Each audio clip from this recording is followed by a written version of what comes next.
All right, everyone. Welcome back in 2025. Happy New Year's, everyone. This is episode 66 of Rocket Lab Weekly. This is the first episode of the year of Neutron, as Sir Peter Beck called this year. And we're going to discuss the news. We're going to make Rocket Lab predictions, and we're going to have lots of fun. We have today Matt Money with us and Dave G Investing. Sorry, Broke Boy we have with us. And so thank you guys for being here. How has your week been? Pretty good. Can't complain about any of my stocks right now. Portfolio still around all-time highs. So very happy. Just been busy with family stuff, home reno stuff. And I just, regarding the year of Neutron, I do think it will launch this year, but don't forget last year was also supposed to be the year of Neutron around this time of year. Yeah. One year we will be right. If we say I think it will be this year, personally. Yeah. But yeah. Yeah, no, that's true. It wasn't really until the first quarter of last year we were like, actually, December is probably a little optimistic. So you're right. But at least now we're 6 to 7 months away and we haven't heard anything. So I will say I feel more confident this year that it will launch than I did last year that it would launch when, they were projecting it would launch last year in December. So yes, there's a few more things in the ground to make it a little bit more confident boosting. But in terms of where I'm at for the week, things turned around. Bitcoin's turning around. MicroStrategy puts are still continuing to print. Sold puts, not bought puts. So just collecting that theta decay and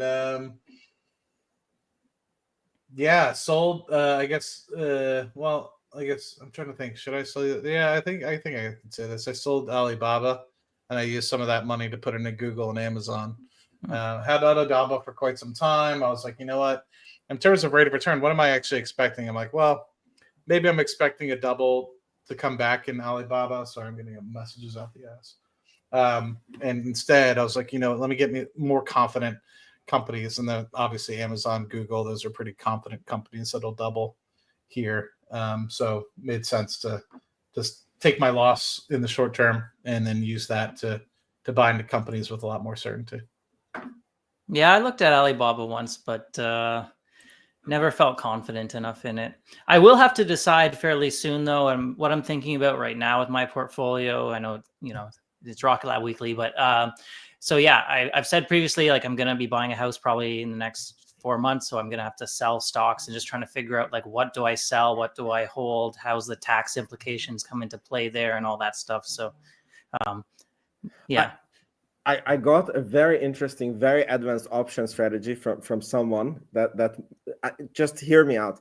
He said like if you have to sell something that you don't want to sell, you could sell like an extremely in the money call option on it, and it's like because like at that time there is basically no time value on it. So let's say like if you have Palantir, you could sell like a $10 in the money call, so it's like $80 in the money.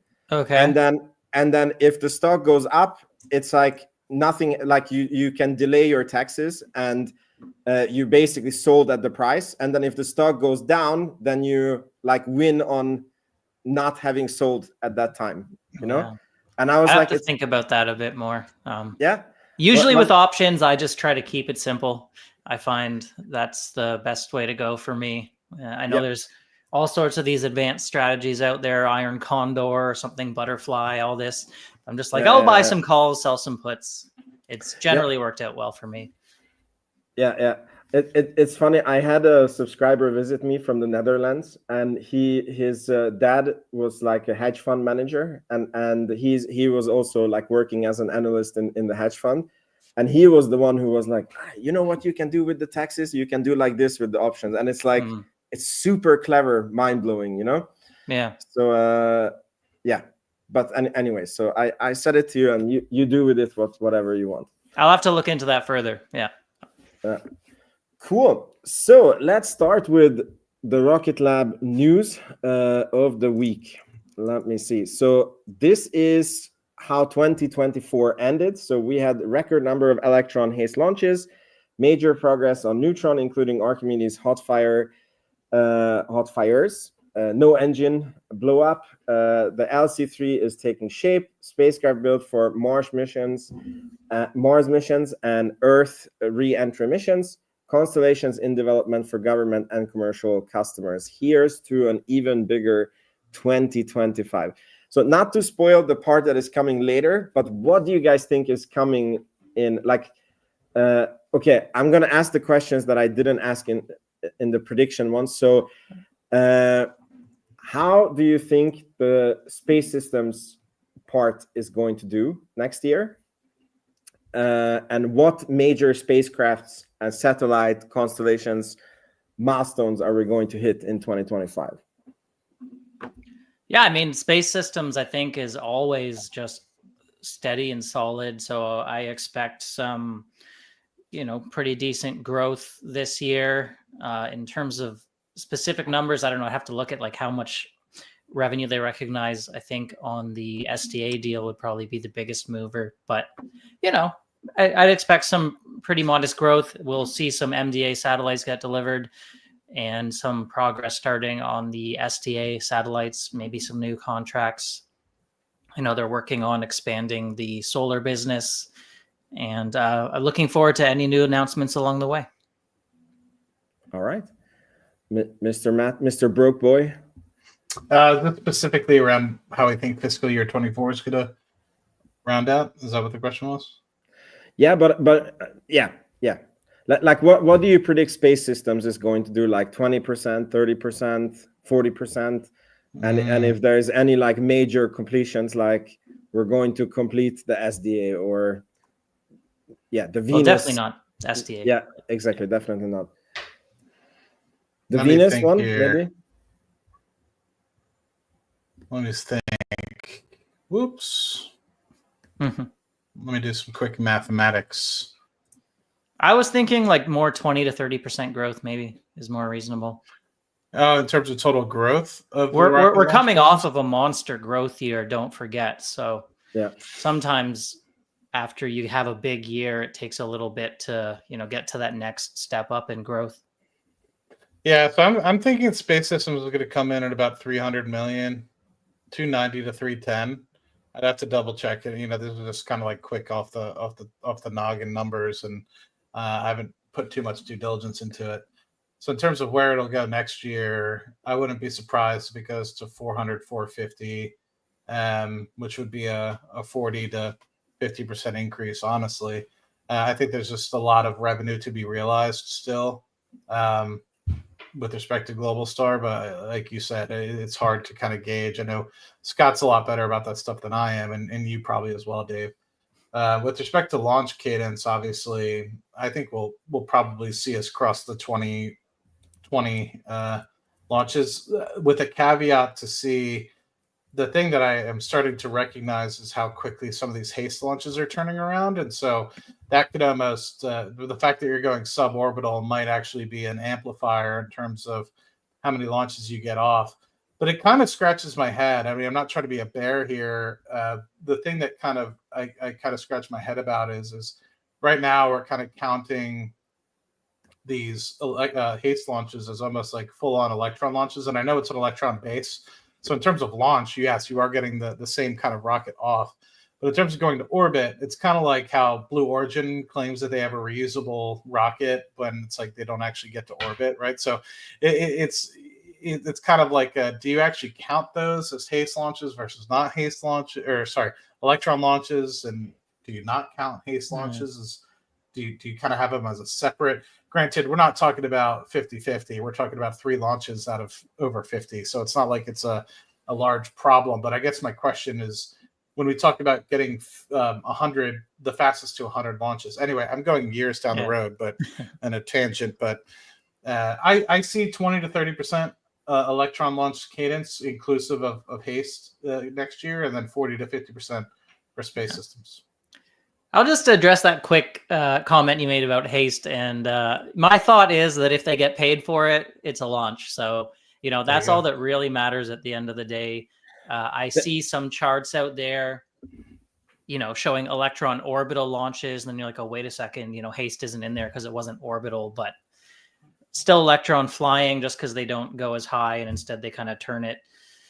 They're getting paid, even more usually in terms of ASP. So I'm happy to have this. Sorry, I didn't mean to cut you off. That's okay. No, go ahead, dude. I was just saying I'm happy to have as many HASTE launches in the mix as they can sell. No, I'm very bullish on HASTE. Yeah, and can you correct me if I'm wrong? I think they stated that the average sales price of a HASTE is north of 10 million because of the fact that the extra security reasons and stuff like that. Yeah, I think it's around 10. Partly due to launching from Wallops and a few other reasons, I think. Yeah, I was gonna say that they're definitely, like, Rocket Lab is definitely counting it as a launch, and maybe from the viewpoint that for Rocket Lab, like, they go through almost the same procedure. The only difference is like where the rocket like on the guidance and navigation, but it's a software. Yeah, and I don't believe they need a second stage in there. So to me, like, the margins should be even better, I would think. Yeah. But by the way, sorry, go ahead, Vince. By the way, Scott texted me that there is like an imminent HASTE launch that he heard rumors about. I have not really seen. I asked him, like, can you send me some stuff on it? But he hasn't, like, come back yet. Do you guys know anything that I'm missing here? Oh, Curtis, thank you so much. Curtis. He has gifted 5 memberships. Thank you so much, Curtis. I haven't heard anything. Dave? No, I haven't heard anything either. I would tend to trust Scott when he says that, especially when we know these HASTE launches are usually they're pretty quiet about them when they're upcoming. So, they could have a HASTE launch next week and we wouldn't know yet. So yeah, it sounds positive to me. Yeah. No. Hey, thank you, Curtis. Much appreciated, my man. But by the way, Curtis, in this prediction game that we're going to play, the one who gets most predictions right, I'm going to buy them $100 of merch from your store, but it will be in 2026 January, I guess, when we will see how the predictions go through. Yeah, that's true. The one thing I will say is, regardless of whether or not you include HASTE or not, I'm sorry, I'm splitting hairs and I don't want to go back to it, but I am, unfortunately. They still were the fastest to 50, regardless if you include HASTE or not, right? So, yeah, Dave called it. He said he's done.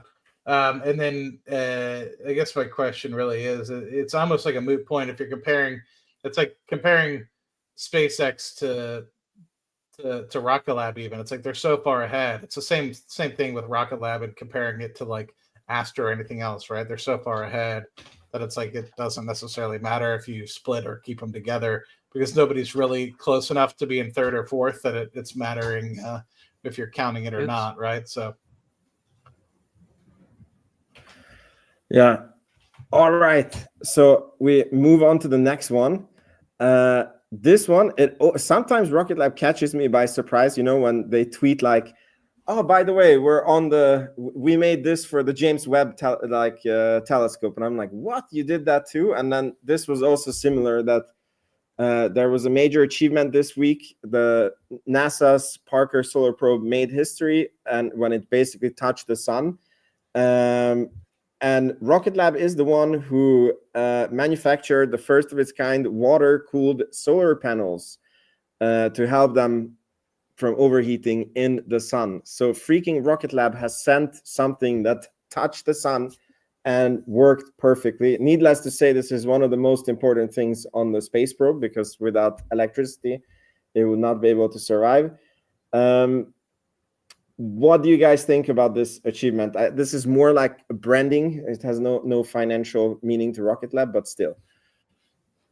Yeah, I mean, very cool. Obviously, it launched a while ago, so not financially impactful for this year. But Rocket Lab does seem to, at least it feels like, search out the most challenging, difficult problems they can find, and if they can get paid for it, they'll do it. And then not only are they getting paid, but they're acquiring some pretty advanced tech and capabilities, like the MSR, this, and just another impressive achievement by the Solero group and Rocket Lab.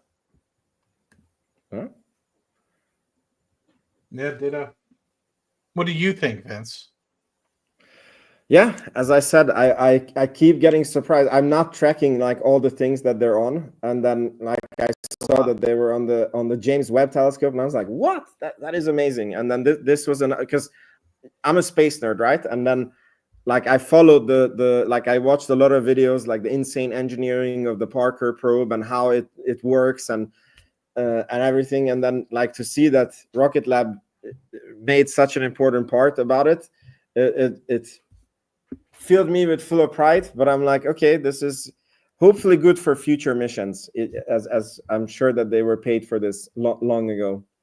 Do you think they had to come up with special, like temperature sensitive materials in order to go, or do you think they went at nighttime so they didn't need to? That's a bad joke. That's a bad joke. They stayed on the dark side of the sun Yeah. to keep cool. That was a good one. That was a good one. All right. So next news is we have gotten some new pictures. As far as I understand, it's the courtesy of Starship 24 account, but it's from the Wallops Vantage. Is this a second Twitter account he has, or he sends it to Wallops, or he renamed himself? Okay. So he felt like Starship S24 wasn't a great name for him anymore when he's taking pictures of Rocket Lab's facilities and stuff. So yeah, brand awareness. I like it.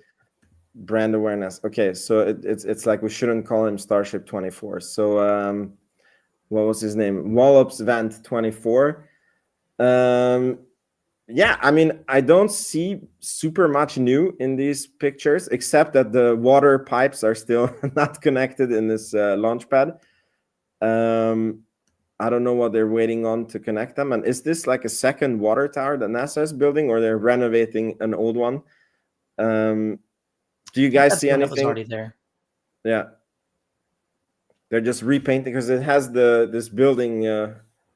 What do you call it in English? The scaffolding. Scaffolding. Yeah, exactly. Yeah. It's interesting. Definitely, you can see it's definitely a wide base. It'd be cool to see how much of that base it actually takes up. Yeah, I feel like they're making some progress around the stage 2 little test area, but it's hard to see from these zoomed out ones. Still appreciate the pictures though. Yeah, same here. Cool. Now we go to a really interesting one, the Mars sample return mission. So based on tweet from Eric Berger, it looks like the Mars sample return announcement is on Tuesday.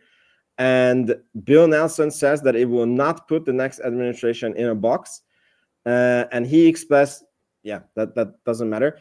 I want to give a little bit more data before we go into the discussion. So there was another fantastic tweet, actually an hour before Rocket Lab Weekly by Space Talks. He says there appears to be a widespread assumption that NASA is going to announce definitive contracts for the revised Mars sample return architecture on the 7th.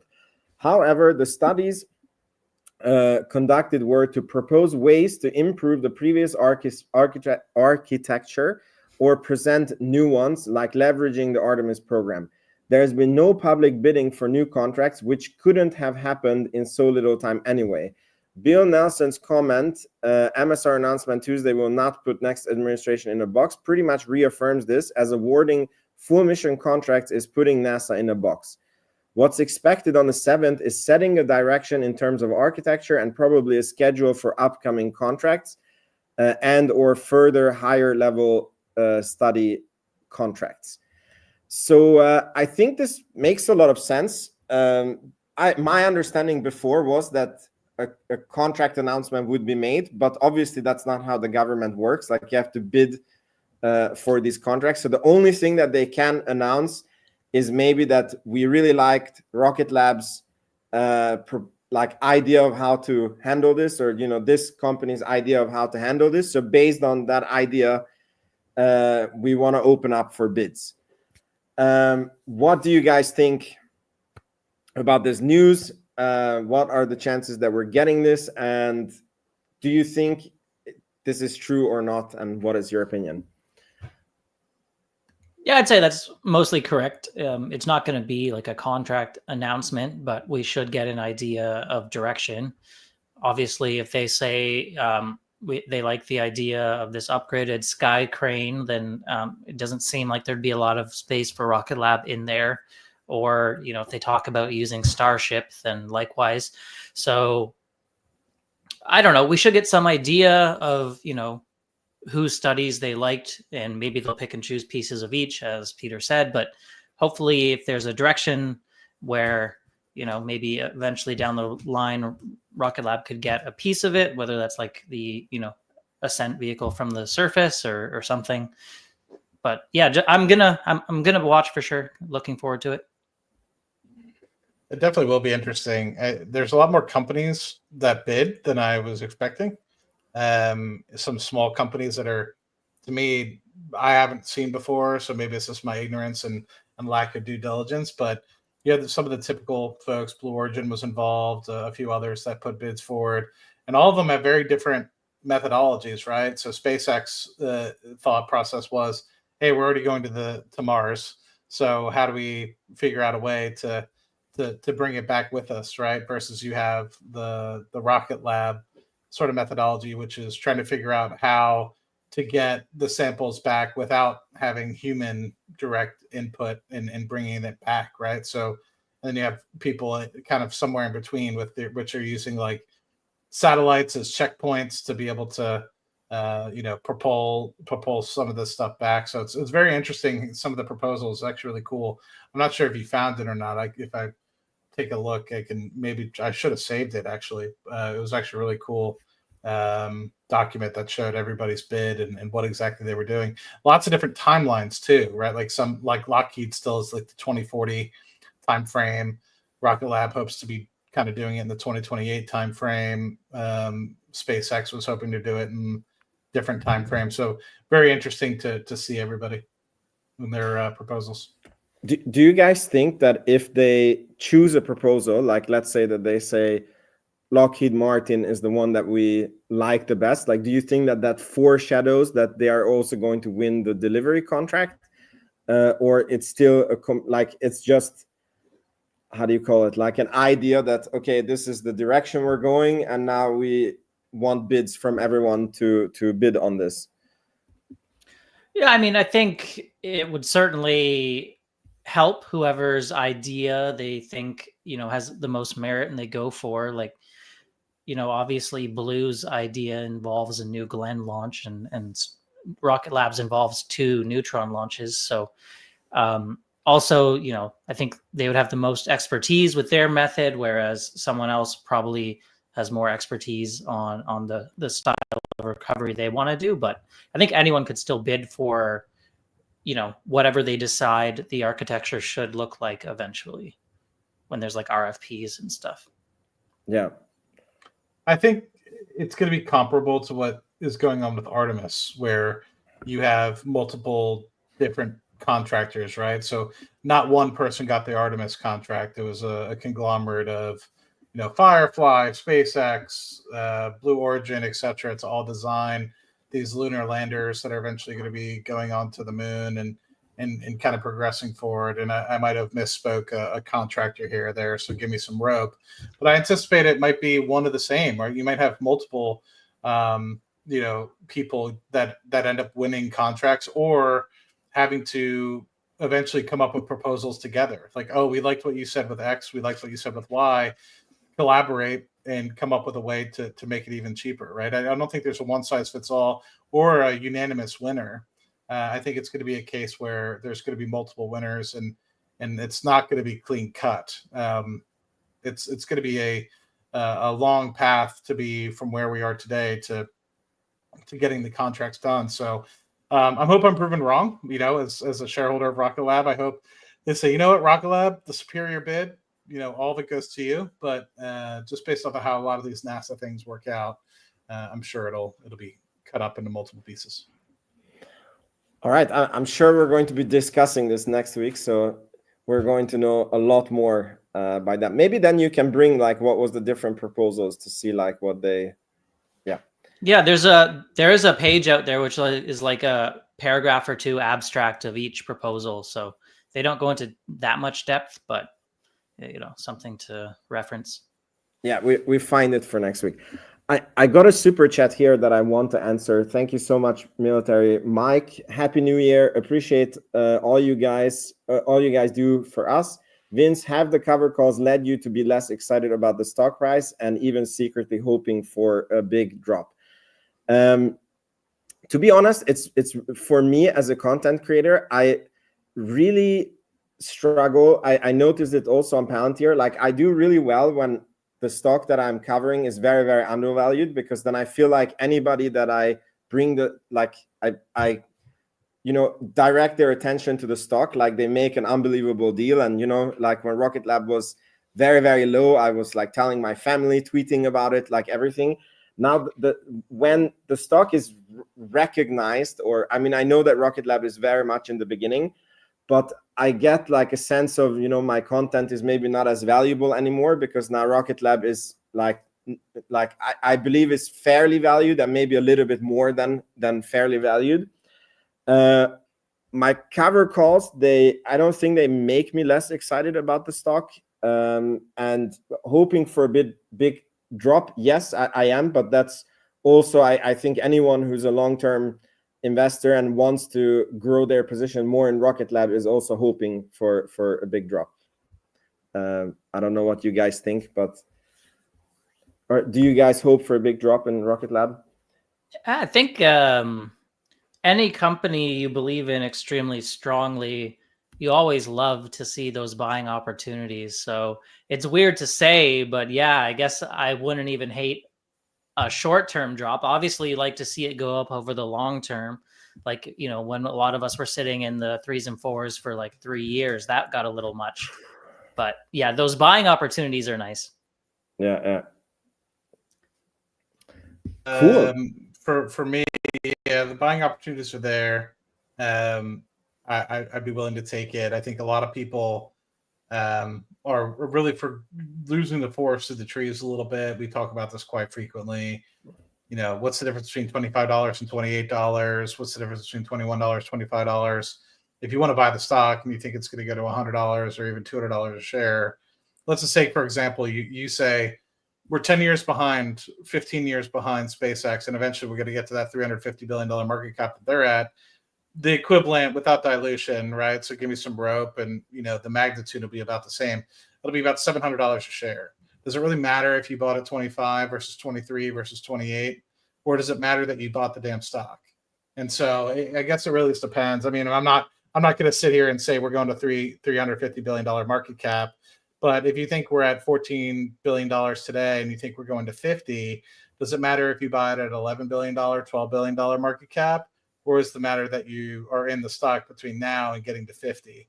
Now, of course, if the stock was 35 billion, that's a different story, right? But if you're talking about arguing between tens of percent when you're talking about hundreds of percent of rate of return, that's where I kind of scratch my head with a lot of people, and I think they're trying to nitpick a little bit and really just caution people, because I see a lot of people like, it's run up so much, it's got to have a pullback. It doesn't have to have a pullback. The pullback that we will see, and maybe I could be wrong on this, but pullback we saw over the past few weeks was a gift, and it allowed me to add more shares in 23, 24, 25. I don't know if I bought at 28 as of yet. I'll have to double check when my first buy was for the year. I have a systematic buy that buys, a couple $100 here and there, but it's not going to matter. You think about a $50 billion market cap, the stock's going to $100 a share, right? And so in that respect, just buy the damn stock. So I hate to belabor that, but I feel like that's something that needs to be said. I had somebody say the same thing about a different company that I've been talking about, one that's severely undervalued right now, unlike Rocket Lab. I want to push back a little bit of what you said there, Vince. So I think Rocket Lab's overvalued here. I don't necessarily think overvalued based off the future potential of what can happen in 2025. Now, of course, if everything falls apart, then yes, overvalued, right? If they're not able to get the execution right on Neutron, and the constellation doesn't come in as prolific as we expect, and and that, then yes, of course, I would agree with you here based off of what we're actually capable of in terms of revenue and net income, which at the moment there isn't any net income. It's all net negative at the moment. Then yes, overvalued is a good word. But for the future potential and where I think we can go in terms of billions of dollars a year of revenue, and potential net income going forward, I think we're appropriate with our current valuation. But I hate seeing people nickel and dime when you're talking about hundreds of percent returns, and they're really just hurting themselves. And so I just want to reiterate that. Yeah, I mostly agree with everything that you say. I guess it's more the timeline. Like if you have like a 10-year or 15-year timeline, you're extremely safe buying here. If you're like want to, get out of the stock by the end of the year, you might not. Like there is a scenario that maybe we're at the same price or a bit lower than we are today at the end of the year. But it's super true. So I just want to, like, if we're speaking about 10, 15-year time horizon, 100% agree with you. If somebody wants to trade the stock, I don't think it's maybe the best entry point here. So it's always just to clarify the timelines. All right. So we go to the next one. So it seems to be that Elon Musk is changing the US space policy. He's saying we're going to straight to Mars. The moon is a distraction. And he tweeted that, and it caused a lot of speculation about does this mean that the moon is canceled? That would be, or like the Artemis gets canceled, that would have a lot of implication for certain other publicly listed space companies. And Eric Berger wrote an article about it, and it's very, very interesting. He thinks that the end result of this is going to be that there is going to be a 2-lane Artemis program. And did I lose everyone? No, I still see you. See you, my guy. I don't see you guys, and I don't see the article. But do you guys see the article? Yep. See you and the article, yeah. Okay, good. I don't know what happened.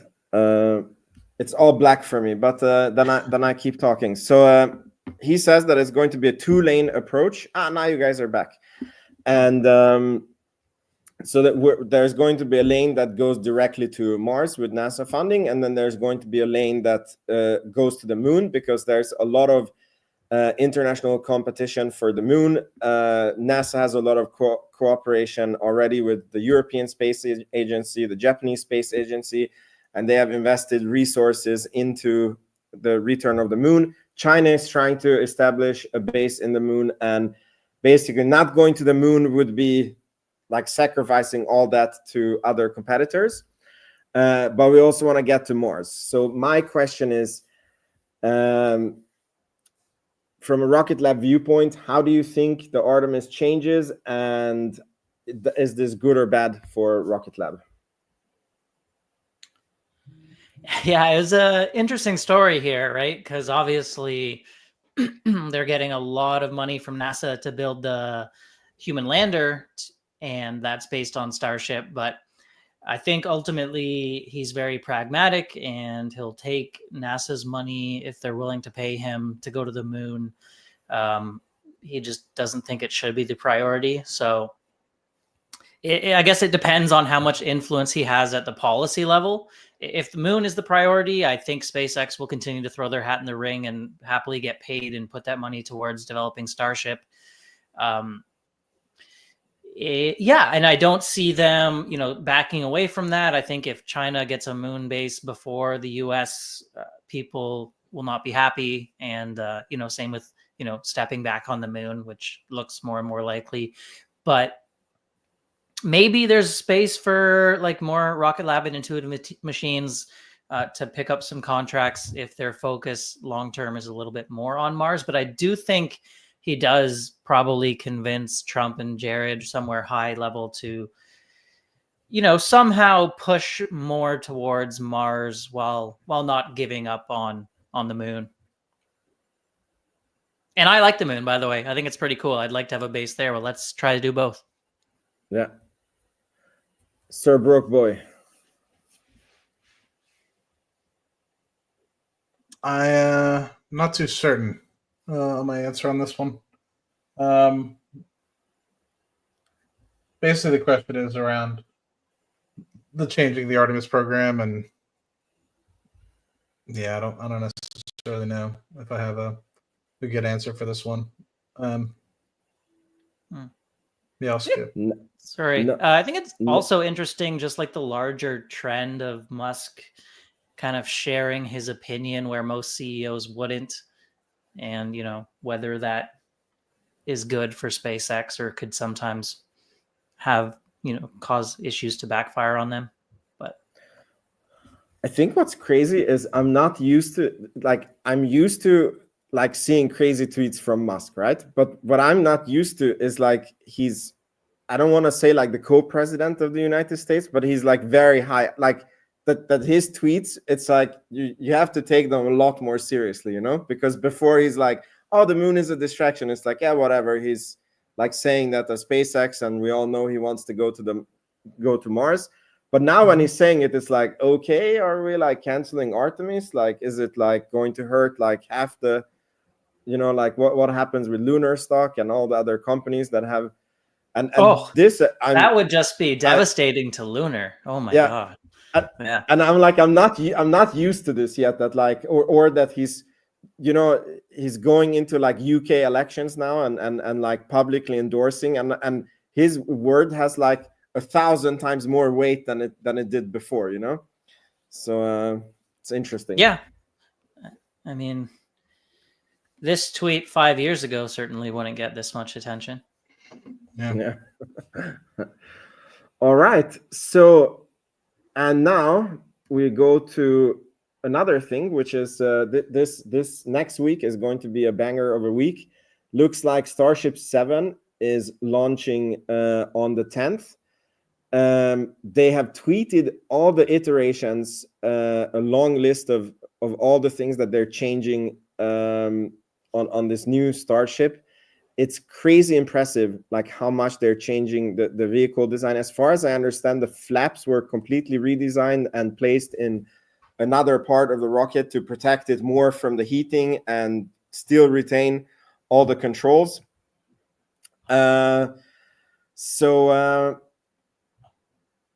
Guys, what do you think is happening with Starship this year? Are we making it to orbit? Are they going to start selling customer contracts, delivering customer payloads? And how many launches do you think Starship is going to have this year? I mean, I think the launches is really the limiting factor, is the FAA and regulations more than anything. So I really don't know. I mean, we've already seen some changes start to happen around how that process goes. Definitely launches will continue to accelerate. I don't think there'll be customer payloads, but they will launch Starlink. Significant numbers of their Starlink satellites. I think there was some talk of having like simulators going up soon to practice deployment, but maybe someone can tell me about that because I haven't read this full tweet thread. And I think we'll just see cadence continue to ramp up for them. No? All right. I'll just say, I mean, the fact that they've launched so many times already is just very impressive. I'm trying to remember what part in 2023. I guess I'm reading here April 23rd.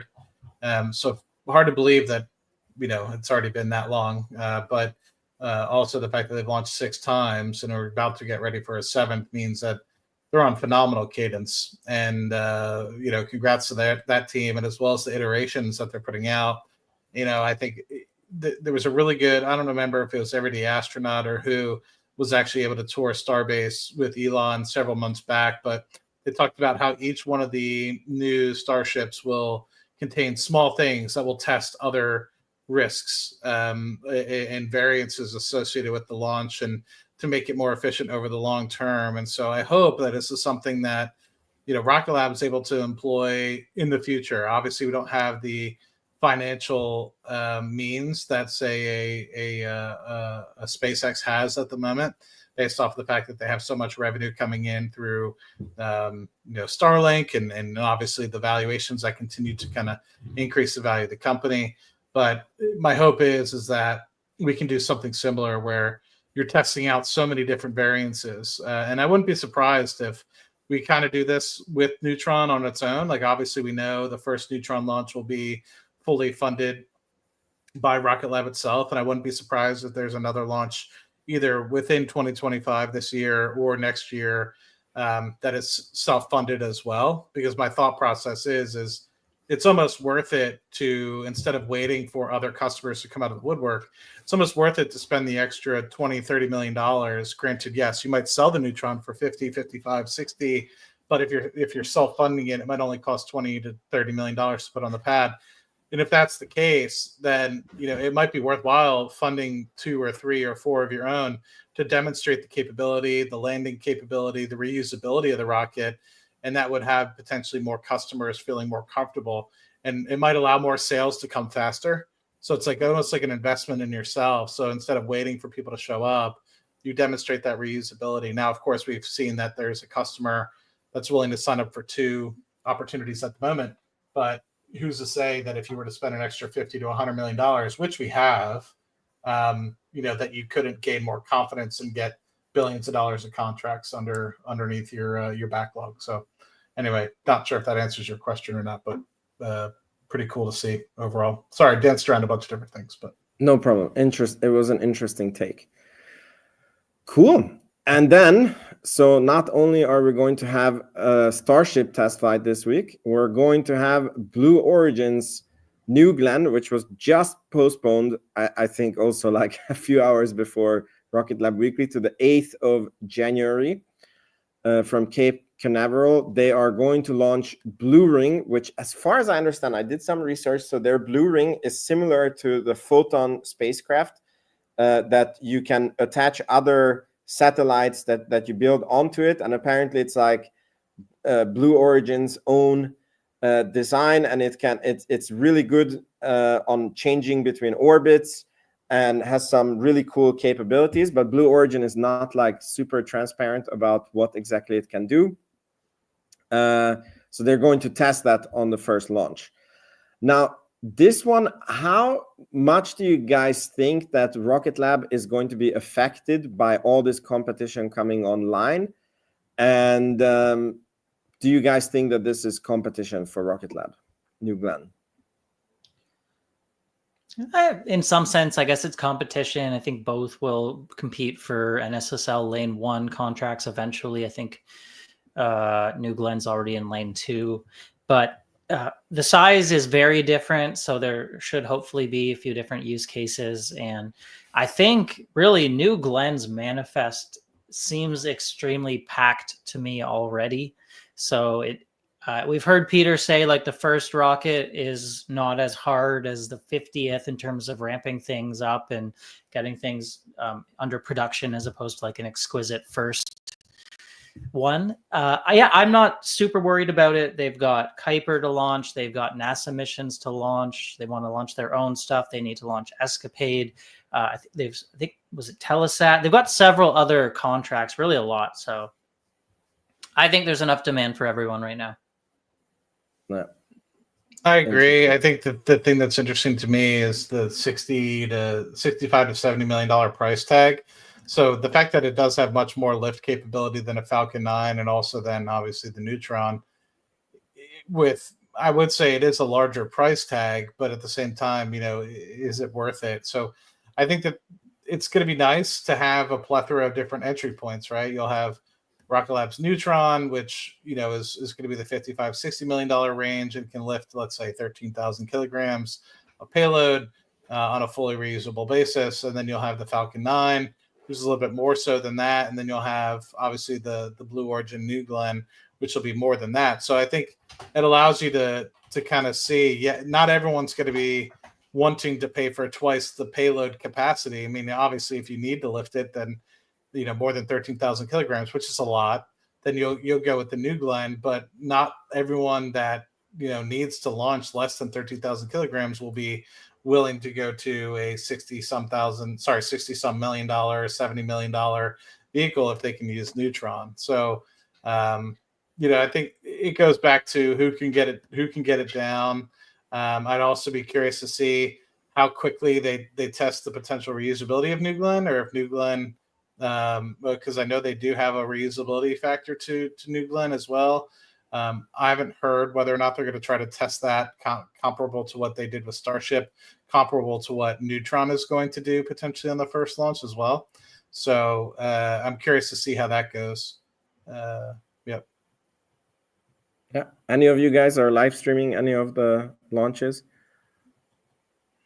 I'd make time for it if I don't have meetings or anything like that. Yeah.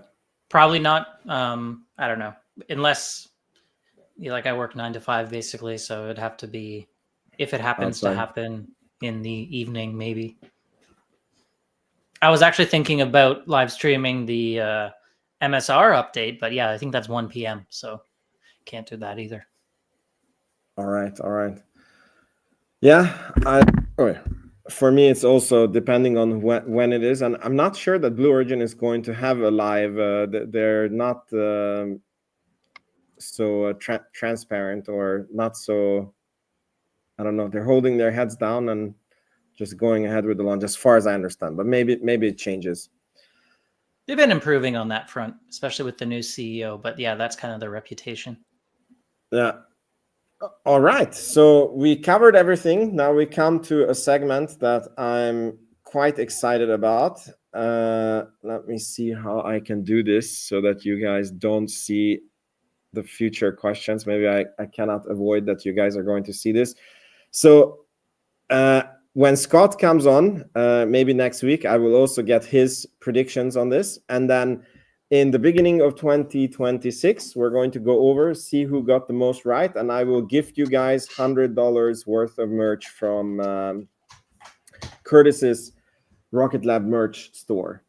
By the way, Curtis has gifted 5 memberships, both on mine and Matty's channel. I cannot see from here if people have picked them up or not, but if there is still left, then you guys feel free to pick up some memberships there. Cool. So now you guys are on the hot seat. Let's see some predictions. So how many launches, including Neutron, will we have in 2025? What do you guys think? Yeah, I've been thinking about this one for a little bit. And I would even be interested if I don't know how you feel about making any changes, but I would like to say how much I think they will guide for and how many they'll actually have. So I'm thinking they guide for something like 25 maybe, and they make 21 launches. That's just a guess, obviously. I think haste is the real wild card. If it keeps ramping up, maybe that guess is low. Yeah, I was going to go with 22, 23 in terms of actuals inclusive. And it goes back to the question that I was trying to ask. I don't know if it was this past quarterly check-in that we had with SPB and Adam, but I was asking if they would give us guidance as to, and they kind of already do, but will they give us guidance in terms of launch revenue by the individual streams, right? So Electron, Haste, as well as Neutron. Because obviously right now it's not a big deal because it's easy to kind of keep track of. But as we go forward and the cadence increases. But anyway, I'll say 22 to 23 for now. All right. I don't think that they're going to give guidance because they stopped giving like yearly guidance and they're only guiding for the quarter. I think he said this. I think Adam Spice has said this. Maybe they will do something different in Q4. We're gonna see, but I think there's going to be 21 launches next year. I don't like a tie though. Okay. Oh yeah, that's right. You also said 21. Oh, well, okay, that's fine. Okay, I'll go for you do 20. 20 and a half, or you could do 21.5. No, I'm just kidding. I'll do 20 because then we have 21 20, 22, 23. We're all We in the ended at same ballpark, 17.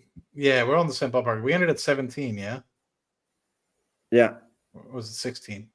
Thought it was 16, but I'll double check. 16, I think we ended on. Okay. So the 20 would be 20%. The 22 would be about 30% increase, and Dave's is 20, 25.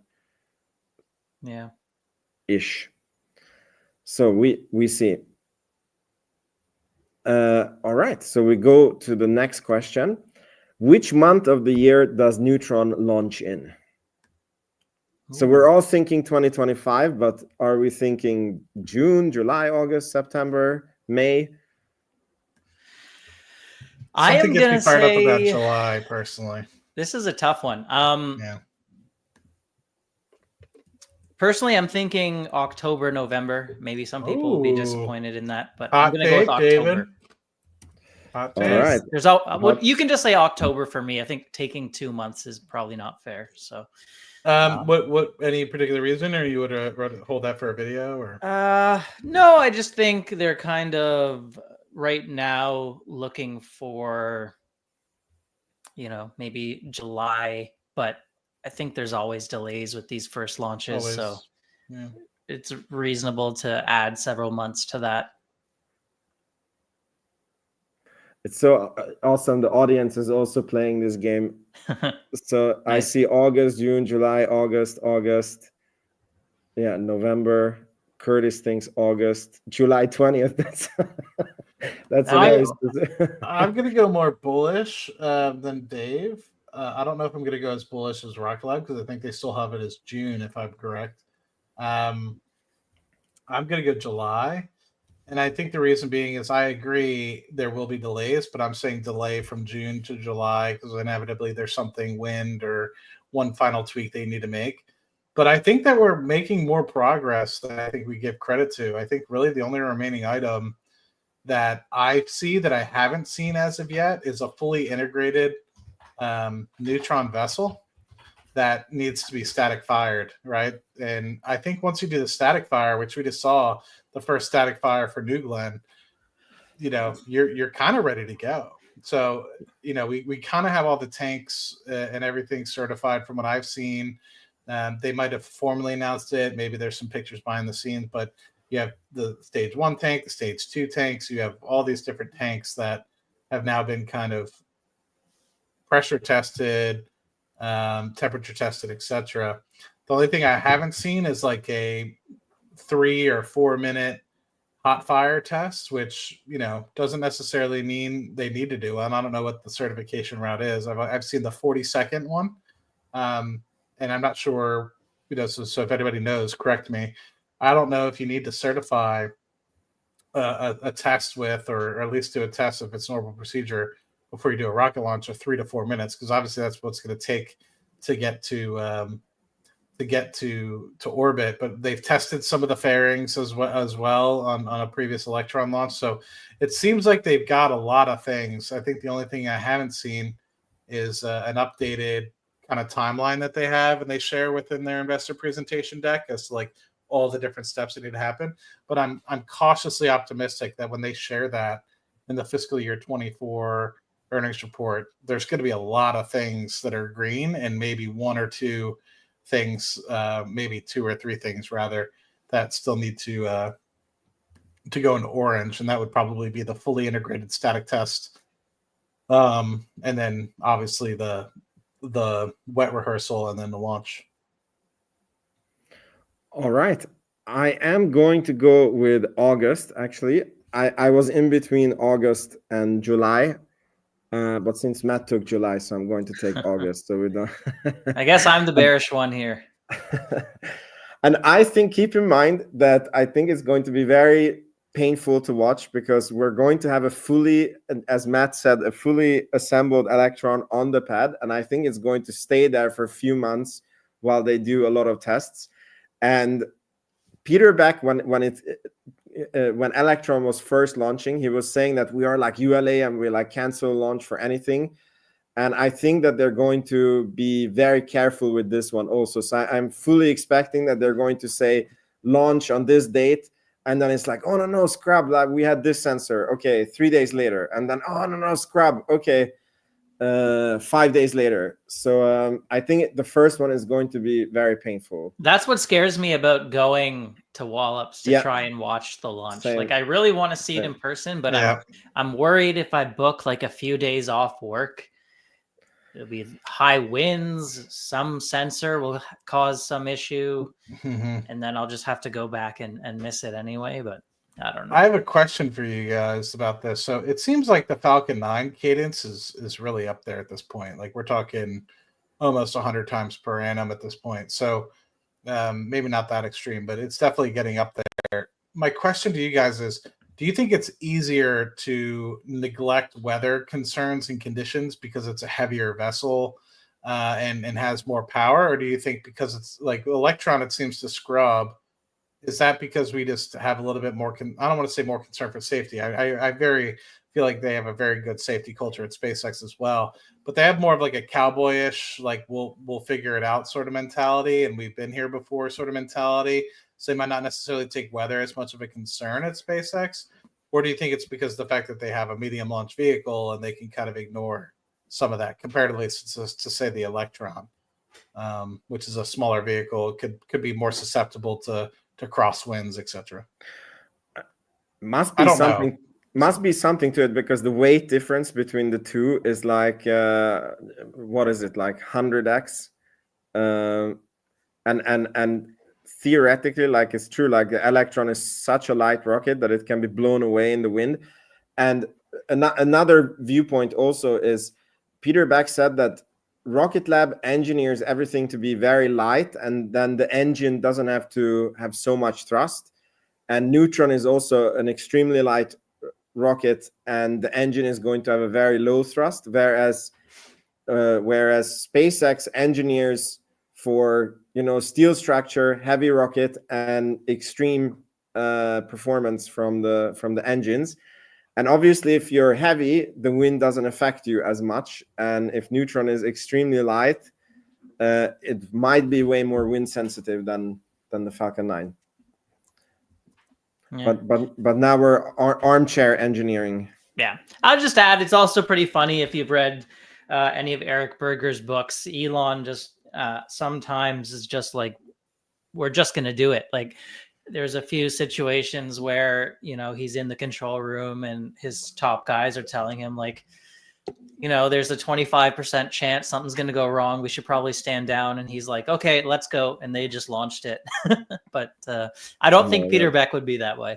No. There's definitely a case of over-engineering, and I see this a lot as an engineer myself. And people will put a 0.25%, stress weighting or stress factor on something, and then the next item is also stress factored at 1.25%. So you have 25% additional stress factor on top of additional, and it's like now you're just adding additional weight, right? So I don't necessarily know. Like you stated, somebody said it would be awesome to potentially get an actual aerospace engineer to know what kind of tolerances they're actually building into some of these vehicles.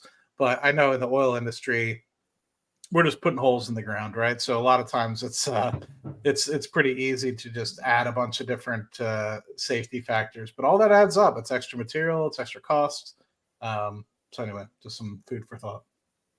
Yeah. We have a hot take here in the chat. So Krasinski is saying that he will give everyone in the chat $1,000 if Rocket Lab launches before December. I love these. I don't know if anybody knows this gentleman, but yeah, I love these like this faceless bets because I make them all the time. Like, okay, I was like, where do we put the money in escrow? Right? Yeah. Because and then once you start like talking to people, like, I'll take that bet, and they're like, then they immediately back down. All right, 96 people, so 9,600. Let's. He's very put confident. Very confident. Yeah. He says they're going to announce a push sometime in the next few months, and knowing their methodology, they will do one big push to mid-2026. Yeah, I don't know. He has big balls, this guy, that's for sure. Cool. So next question. How How far does the first neutron launch go? So does it clear the tower? Does it clear max Q? Does it make it to orbit? Does it re-enter? And does it do a virtual landing off the coast? What do you guys think? Yeah, I'm pretty confident, given Rocket Lab's history and how well the first Electron launch went. So I say they obviously clear the tower, they make it to orbit. Maybe they re-enter okay. Even they've got some re-entry experience there with Electron.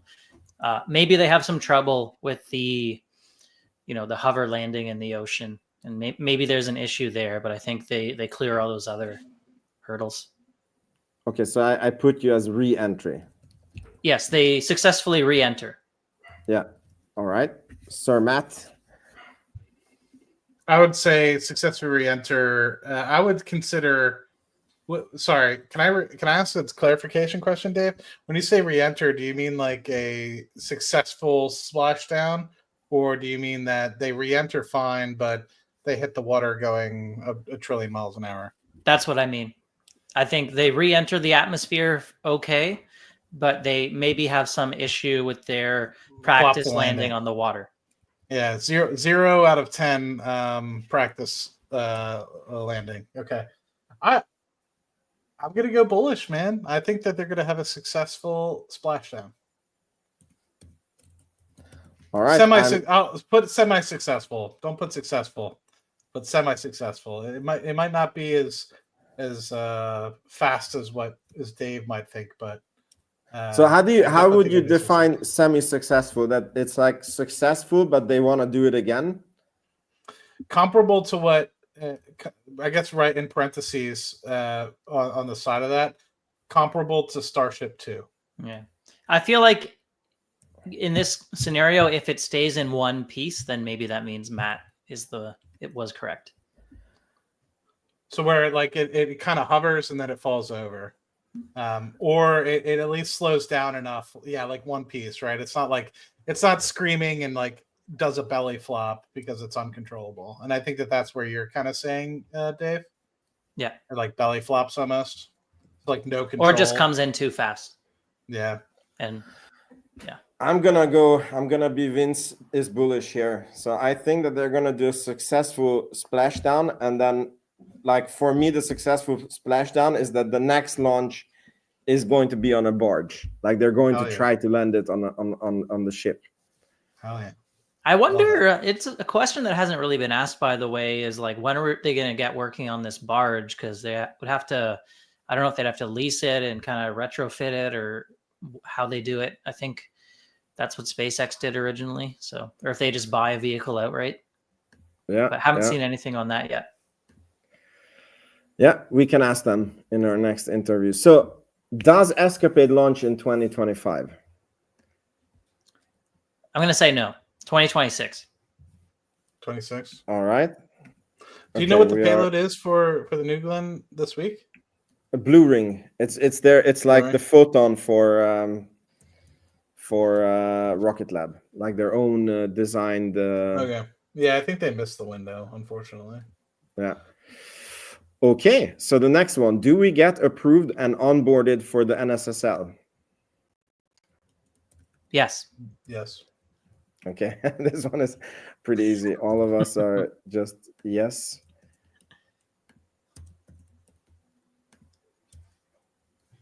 All right, next one. Will there be an acquisition in 2025? Oh, that's a good one. Can I ask a clarification question? Would you consider what happened with Virgin Orbit an acquisition? Yeah. Oh, really? Okay, I thought we were talking about like acquiring an actual company, but just like acquiring some assets from a, I would count that. I would count that. Then I say yes. Yes, I think there's too many companies, small, large, that will really struggle, and we've seen the struggle. How they've survived actually through 24 is I mean, a lot of people. Oh, sorry.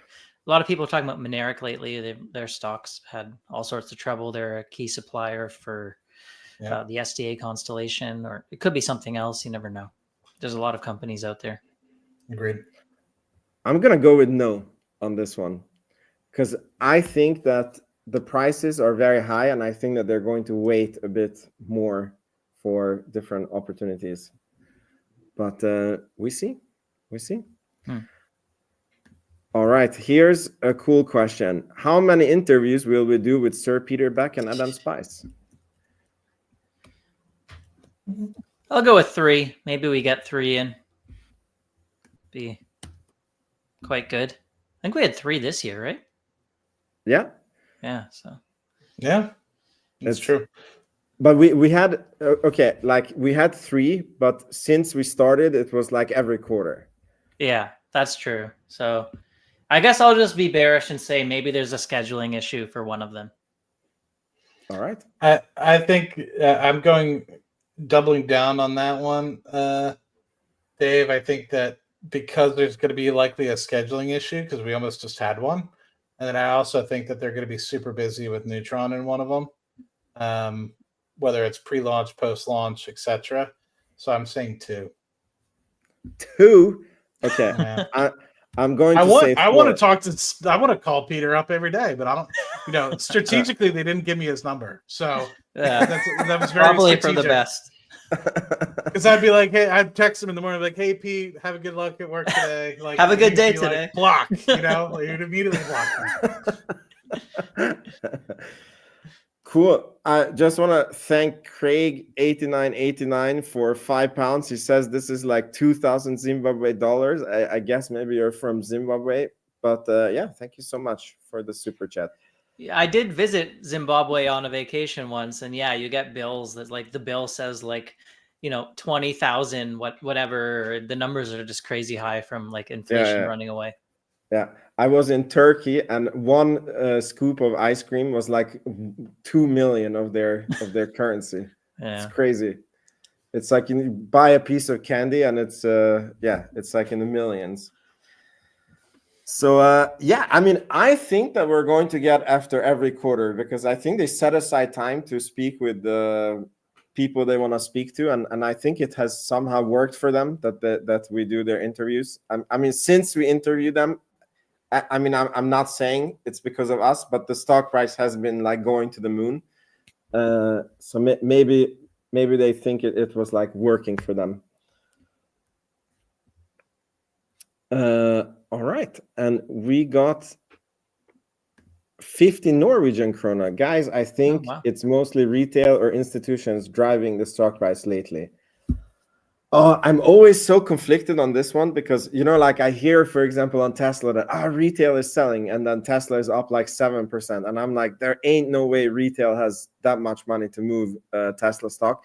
Now, Rocket Lab is a much smaller company, much smaller market cap. I think it has like 50-60% institutional ownership. So I'm not sure how much retail is moving the price. Yeah, go ahead, Dave.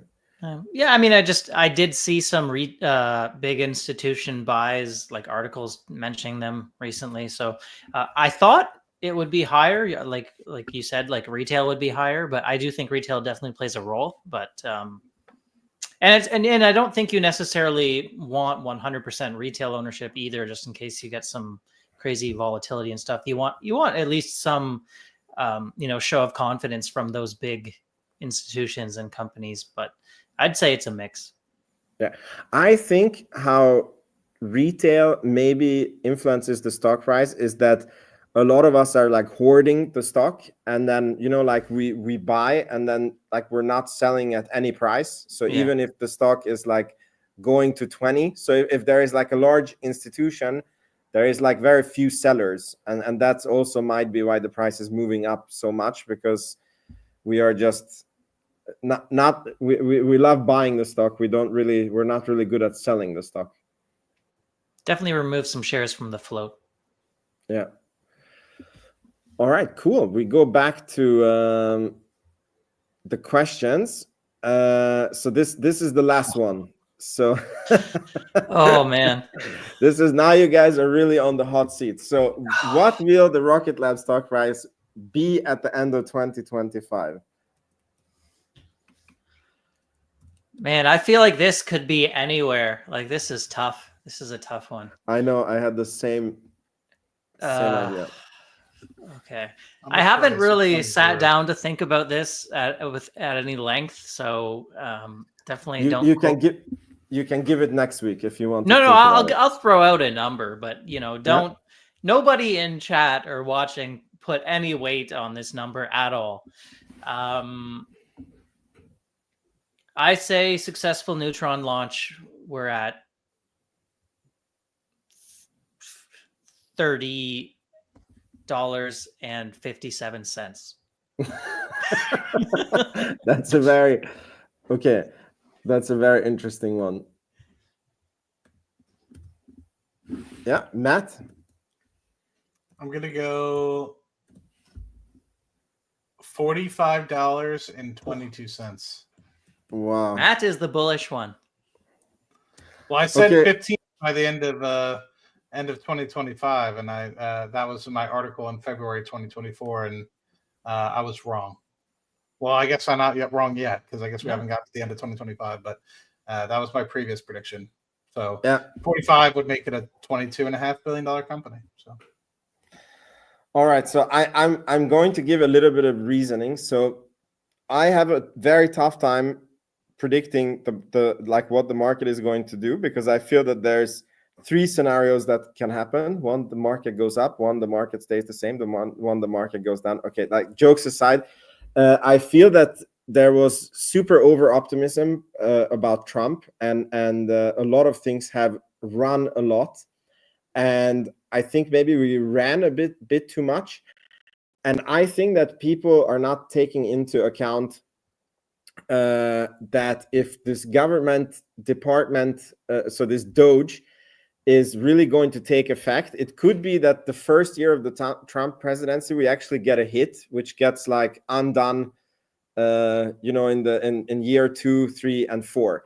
So I think that there can be a scenario that Rocket Lab finishes the year like in the 1520s, but I think that would be not because of Rocket Lab. It would be like some macro cycle. And then if the optimism continues, I would also agree with Matt that we like if Neutron launches on time, we sell new contracts, and the market continues to have animal spirits, 45 could be real. And I think that I'm going to go with 30 because that's like in between these two. And so I'm going to go with that one. But it's very tough predicting the stock Fun price. times. Feels kind of surreal. Like we were having probably similar conversations this time last year, talking about like $5, $6, $7 or whatever. But yeah, and it's the same. What's nuts is that it's the same company. We had like a huge macro change like behind the company with the interest rates, Trump, and I'm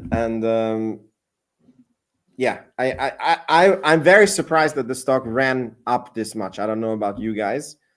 If anything, if there's anything I've learned over the past year, it's like you cannot underestimate the importance of like the macro effects and the overall market. Yeah. Because it hasn't been just Rocket Lab with this crazy run, although it's been great. Yeah, look at this comment. Vince, Matt, Dave were wildly off on the end of the 2024. I don't doubt that. Okay, so this guy, Mon of Sun, please show me a person who predicted that Rocket Lab was going to end 2024 where it ended. Like, please give me one. Because if someone really put their money where their mouth was and bought call options with like a, $20 strike expiring, they could have made a ton of money. But somebody says I predicted it in Reddit. No way. And please tell me that you bought call options or you. These are maybe Guess you what? did. Who cares if I was right or wrong? I'm fucking rich. No, I'm just kidding. We were right directionally in that we bought and hold the stock. Exactly. Ooh, the sovereign investor, amazing. He That's apparently bought a lot of call options. I think that's also what this Cyber Prince has done. He has had the balls of steel, and he has had full of call options on margin, as far as I understood. Yeah, risky business. Very, very risky. I think Francisco had also $10 calls when we were like in the threes. Yeah, He was. I did have a 20x call option, but I only started with 1,000, so it went to 20,000. But awesome. Ooh, unfortunately, I didn't go all in on those. Look at this. Call me Curtis. $3 January 15 calls yesterday. He exercised them. Can you imagine calling him up, be like, because you only have to pay the $5 or the $3 per share. He's like, yes, oh my God, I will pay my $300 per contract. Can you imagine that right now? Jesus Christ. That is the definition of I have some $5 and $7. I have some $5 and $7 that I bought when we remember after was it Q3 when we initially went to 24 and then we came back down to like 17 or 16 or something. I bought $5 and $7 leaps then, and they're up about 150 for the $5, and then I think I added more $7, so I don't think I'm up as much, but I think I'm probably up about over 100% of the originals, and then I think I bought more, which dragged the price down a little bit. But I'll probably convert those too. But yeah, I'm what are you gonna do? Are you gonna sell them? I mean, yeah. I'm so happy to see this, but apparently a lot of people had call options on $4 January 25th by Jed Luke. Yeah, Jed did well. But he bought them when the stock was 3, or did he buy them like when we were in the 8 or 10 and then it was like in the money calls? I forget the exact details. I just remember talking with him, I think on Twitter or something, and yeah, he did quite well. Amazing. I'm so happy to see this. Anyways, this was a super fun episode. I don't know if you guys have anything to say before we end, but I very much enjoyed it. Looking forward to seeing how the predictions play out. Yeah, it's been fun. I'll give you one bonus prediction, and that is we do not have an electron booster reused in 2025. Ooh, it's that's just not the focus in my mind. That's also a hot one. So I'm with you on that one. Okay, no electron reuse. What about an engine? Will an engine be reused? Oh, they've already done one engine, but yeah, no, I'm talking full booster. I'm saying no. Yeah, I mean, I would also have to agree with this because I think put full no electron reuse and then in parentheses full booster. Because I could see them potentially doing another reused engine or something, but maybe. Oh, we just got also a super chat. Let me see. From Norway. Wow. Congratulations, Galaxy. Yeah, bought around 40K shares below 5, almost all my net worth, made me pretty much financially free at 26. Thanks for everything you guys have done. Wow. Yeah, amazing. Congratulations, man. Yeah, well done. Really well done. That's the thing, and talking about that, I didn't want to go into a preachy mode, but you guys know me, so I'm going to anyway. The thing that I'm concerned about is I think a lot of people have been very much used to the 2023-2024 bull markets that we've seen coming off of the back of a very bearish 2022. And so I caution folks that are newer to investing that 2024 was an abnormal year, and as was 2023, I'd say in most cases as well. And, most people would be better off just investing in the S&P 500. Now, if you put in a lot of due diligence, like Dave, for example, puts in so much due diligence in a lot of these companies, and I don't really see Dave. Dave will do some swing trades. And sorry if I'm calling you out here, Dave. Yeah, Dave will do some swing trades, but I don't think I see Dave investing long term into bullshit like space stocks. Just like full port stop there. Like I'll see Dave maybe swing trade some like kind of more speculative names, but I don't ever see it. So Dave's really good about buying companies that have true underlying value. And I fear that because in 2023, 2024, it was like shooting fish in a barrel with respect to getting sometimes 50 to 100% returns on some of these companies that actually have no true value, that people will consider that that's exactly the same thing they need to do in 2025. And I don't necessarily know yet if that's the right move, right? This bullish buy anything in space mentality that showed up in the second half of 2024 may continue, but it might also fall flat on its face if you start to see a plethora of bankruptcies like we saw in the later half of 2022 and early 2023. So I just want people to be cautious, and that's not so specifically to space. I think that's specifically across the entire board of investing. I just want people to recognize, like, it's okay to invest in high quality companies like Rocket Lab and stuff of the like, and there will be pullbacks, in my opinion, on the order of magnitude of 20, 30, maybe even 50% in some cases. But some of these other companies might not ever get to the place that you think they might.